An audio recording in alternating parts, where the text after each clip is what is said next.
Chapter number 6 start कर रहे हैं, सर्कल मैथमेटिक्स पार्ट 2। सर्कल क्या होता है? A close figure round in shape is known as circle.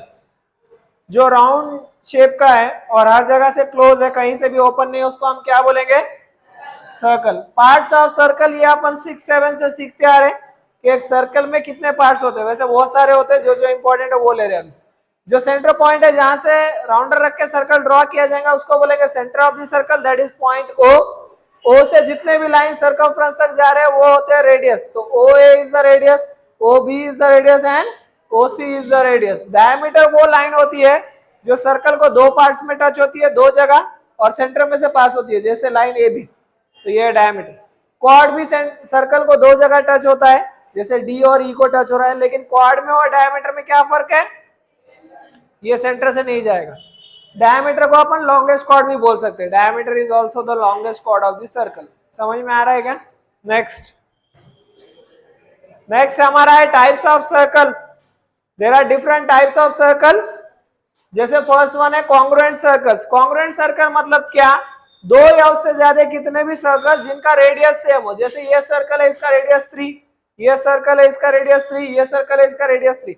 Radius same रहेगा तो उसका एरिया भी सेम ही आएगा। अगर एक राउंडर पे आपने डिस्टेंस लिया, एक बुक पे एक सर्कल ड्रॉ किया, वही डिस्टेंस लेके दूसरे बुक पे ड्रॉ करोगे तो अलग थोड़ी ना आ जाएगा, सेम ही आएगा ना। हाँ, तो ये सारे जिस सर्कल जिसका रेडियस सेम हो उसको क्या बोलेंगे? Congruent circle. समझ में आ रहा है? तो ऐसा एमसीक्यू में क्वेश्चन आ सकता है, two or more circle with same radius are said to be dash circles. कौन से सर्कल्स होते हैं? Congruent circles. Concentric circles, two or more circle drawn from the same point but with different radius. Point एक ही है, वहीं पर रख के राउंडर रख के अपने को घुमाना है, लेकिन रेडियस हर बार अलग। जैसे फर्स्ट सर्कल ड्रॉ किया तो रेडियस कितना था? 3। सपोज ये है पॉइंट ओ पर ही रख के रेडियस बढ़ा दिया तो सर्कल बड़ा आ गया। फिर ओ पर ही रख के और रेडियस बढ़ा दिया, 5 कर दिया तो और बड़ा आ गया। पॉइंट एक ही है जहां से सर्कल ड्रॉ कर रहे हैं, लेकिन सर्कल्स कैसे है, रेडियस कैसे है, अलग अलग। तो two or more circles drawn from the same point with different radius are said to be concentric circles. क्या बोलेंगे? हाँ, ये 10th के बोर्ड एग्जाम में भी आ चुका है क्वेश्चन, ठीक है, ये याद रखो। दो या उससे ज्यादा सर्कल जो एक ही पॉइंट से अलग अलग रेडियस पे ड्रॉ किए जाते हैं उसको क्या बोलेंगे? Concentric circles. नेक्स्ट है हमारा टचिंग सर्कल। सर्कल दो तरीके से टच हो सकते हैं, या तो एक पॉइंट पे या तो दो पॉइंट पे। एक पॉइंट पे टच होते हैं तो दो तरीके से टच हो सकते हैं, या तो एक्सटर्नली टचिंग सर्कल्स रहेंगे या तो इंटरनल। अब ये नाम ही बता रहा है, एक्सटर्नली टचिंग सर्कल्स यानी बाहर से एक दूसरे को एक पॉइंट पे टच होने वाले। तो ये बाहर से आके टच हो रहे पॉइंट यम पर, यह है सर्कल विद सेंटर ओ ए, यह है circle with centre B.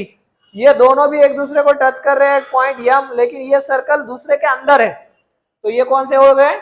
Internally touching circle. समझ में आ रहा है क्या? ये दोनों इंटरनली भी नहीं है, एक्सटर्नली भी नहीं है, दो जगह टच हो रहे, तो उसको बोलेंगे सर्कल्स टचिंग एट 2 पॉइंट। समझ में आ रहा है क्या? ये है कुछ बेसिक इसका। अब इसके बाद लेंगे थ्योरम्स। हो गया ये theorem number 1। A perpendicular drawn from center of the circle to its chord will bisect the chord। मतलब क्या है पहले समझ लेते। अगर एक सर्कल में एक कॉर्ड प्रेजेंट है, जैसे इसमें कॉर्ड कौन सा है?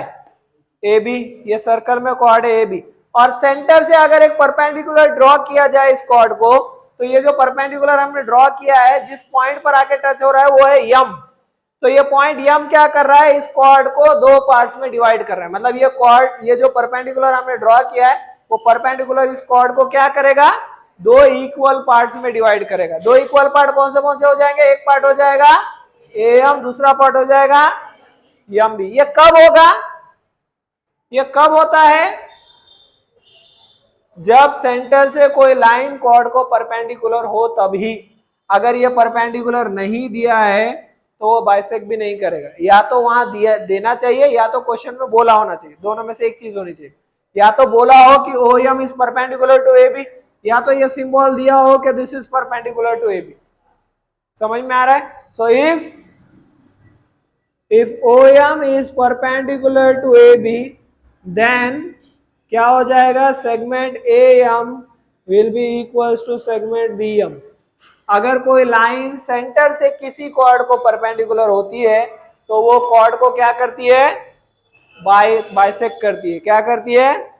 अब जरूरी नहीं कि यहीं पर आए, अगर ऐसे भी आ जाए, सपोज क्वाड यहां है और सेंटर यहां है, यहां से भी अगर कोई परपेंडिकुलर ड्रॉ किया जा रहा है तो भी ये दो इक्वल हो जाएंगे पार्ट। समझ में आ रहा है क्या?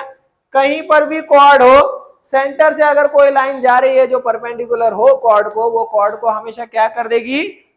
बाइसेक्ट कर देगी। बाइसेक्ट करना है यानी क्या करना? दो इक्वल पार्ट में डिवाइड करना। क्लियर है?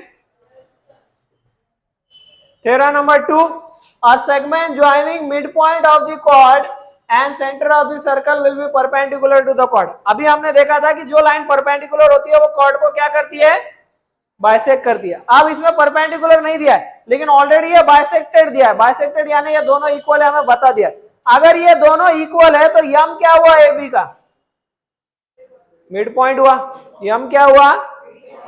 तो मिड, किसी कॉर्ड के मिड पॉइंट को और सेंटर को अगर कोई लाइन ज्वाइन कर रही है तो वो हमेशा क्या हो जाएगी? परपेंडिकुलर हो जाएगी। Here segment AM is equals to segment MB, ये दोनों कैसे है? इक्वल है। देयरफॉर पॉइंट M क्या हो गया अपना? Point M is the mid point of segment AB। तो मिड पॉइंट से सर्कल को जो लाइन ज्वाइन कर रही है वो कॉर्ड को कैसी रहेगी? परपेंडिकुलर रहेगी। Therefore segment OM is perpendicular to chord AB। अगर ये परपेंडिकुलर है तो एंगल M कितने डिग्री का हो गया? Therefore angle M is equals to, समझ में आ रहा है क्या? परपेंडिकुलर दिया है तो ये दोनों इक्वल हो जाएंगे, और ये दोनों अगर इक्वल दिया है तो ये परपेंडिकुलर हो जाएगा, यानी 90 डिग्री हो जाएगा। समझ में आ रहा है क्या?